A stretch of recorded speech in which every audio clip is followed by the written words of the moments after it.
Hello and welcome back to the Watford Way. Today we look ahead to another home fixture at Vicarage Road, and Watford are set to host high-flying Sunderland this weekend, which I have to be honest, after the start they've made, I am quite nervous about, but we'll touch on the game later on in the video. But first, I want to ask, if you haven't already, to please subscribe to the Watford Way by clicking the button down below. Don't forget to leave a like on the video and make sure to leave your score predictions in the comments as well. We'll come to mine at the very end of the video.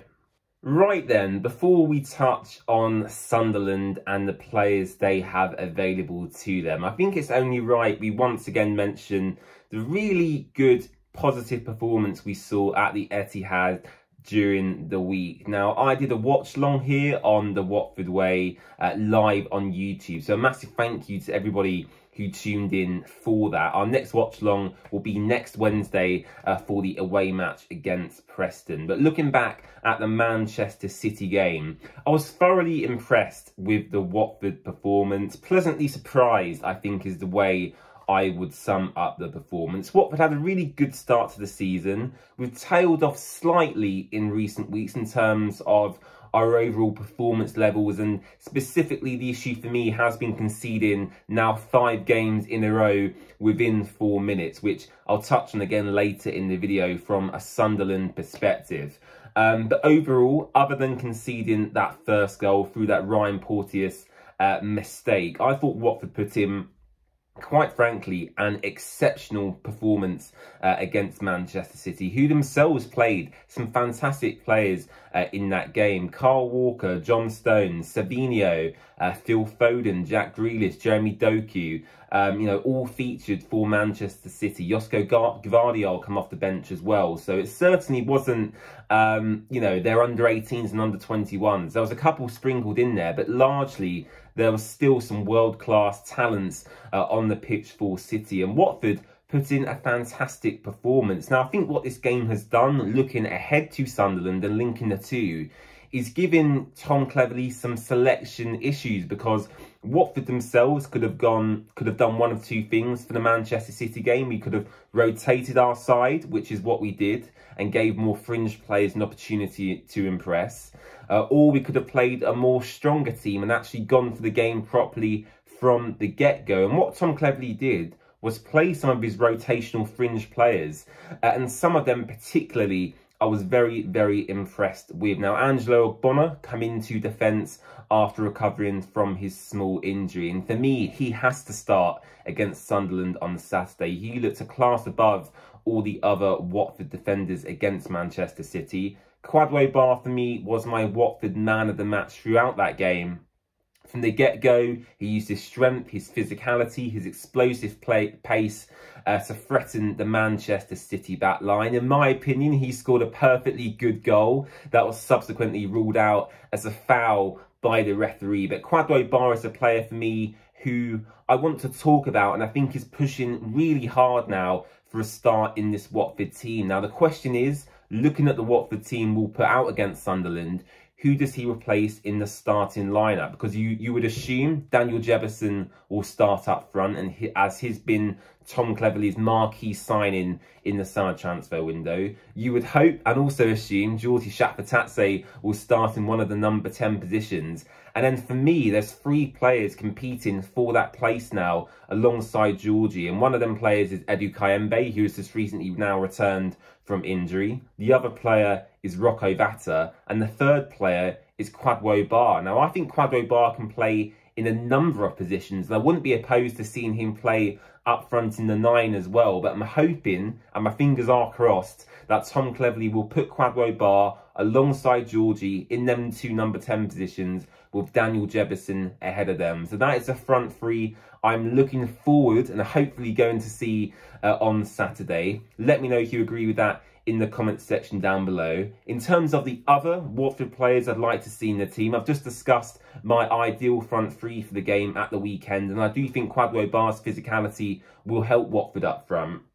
I think the 2 in midfield will probably stay the same in Musa Sissoko and Tomdeli Bashiru. I think it's a real shame we didn't bring in another midfielder in the summer transfer window towards the end to challenge them two, because behind them you have Pierre Duomo, who has just joined the club and is arguably too inexperienced to start games at the moment. And then you have Imran Louza, who doesn't really seem to fit this system. So it's a shame we don't have more midfielders to challenge both Musa and Tomdeli, but I do think them two should start in them sitting roles at the weekend. Talking about the back five, I'll call it, for this example, and you obviously have the two wing backs and then the three centre backs. I've touched on one of my centre back choices already, and that would be Angelo Ogbonna in the left centre back position, who I think will bring some much needed experience in that Watford backline. And the issue, as I mentioned earlier, for Watford in recent weeks has been conceding within the first 4 or 5 minutes of the last 5 matches we have played, which at the start was quite funny, really, you know, conceding so early on. And ultimately Watford conceded early on against Derby and we come back to win the game. But now it's happened 5 times in a row.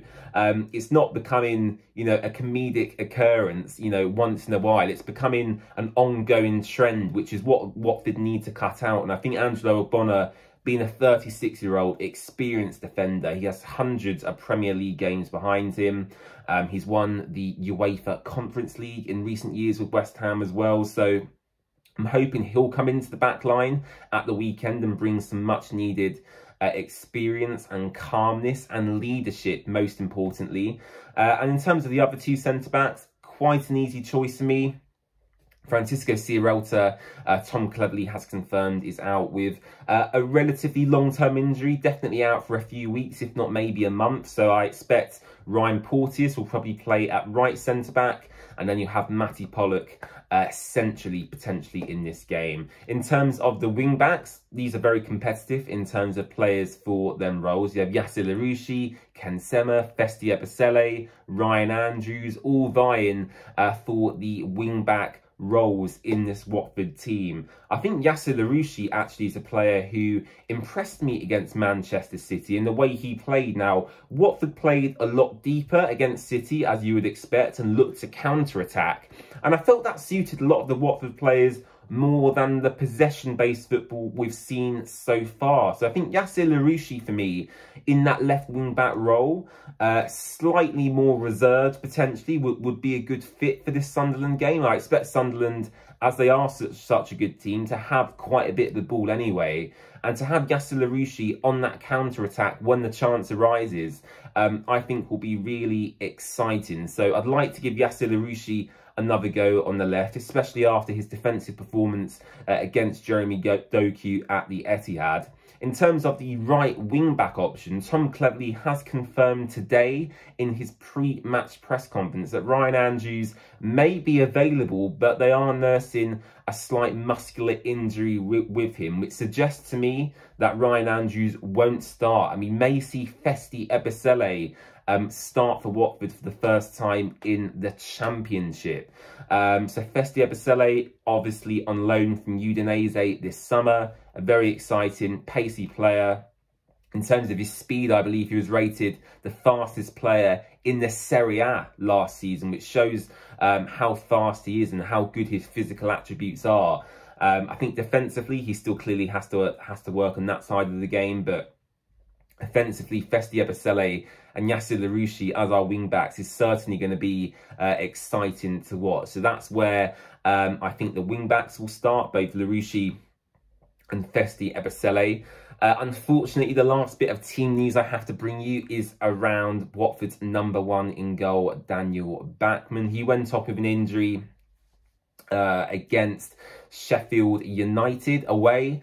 That subsequently has turned into a little bit more of a longer-term injury than we all anticipated, which does mean Jonathan Bond, our backup goalkeeper, will be coming into the side for the foreseeable future, at least for the next 2 or 3 games. Tom Cleverley saying Dan should be back after the international break to face Luton, of course, in that very important derby at Kenilworth Road. So Jonathan Bond deputising in goal for the foreseeable future.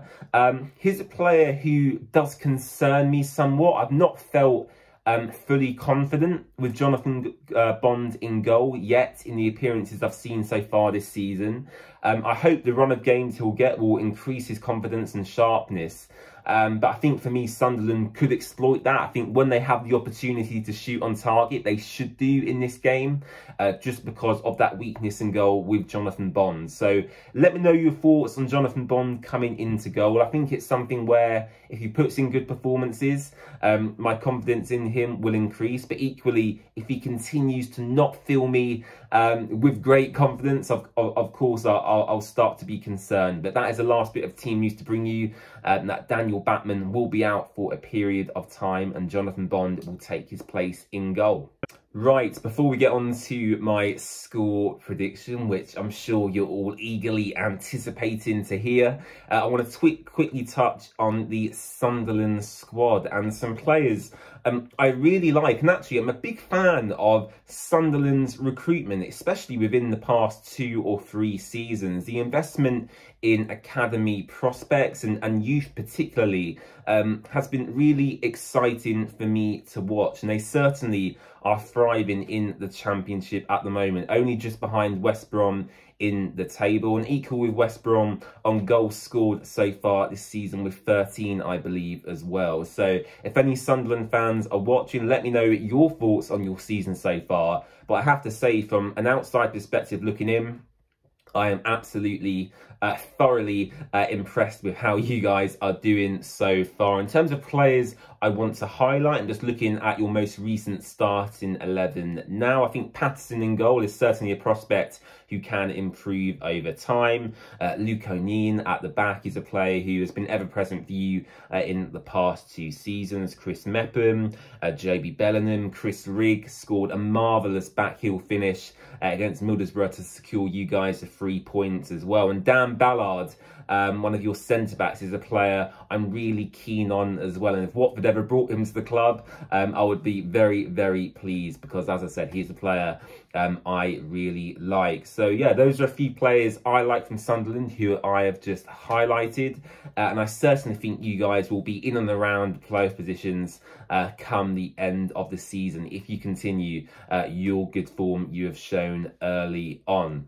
In terms of my score prediction, like the Manchester City game for this one, I'm going to go with a head prediction and a heart prediction as well, because I do think this is, again, like the Sheffield United game, it's going to be one of Watford's toughest tests in the Championship so far this season.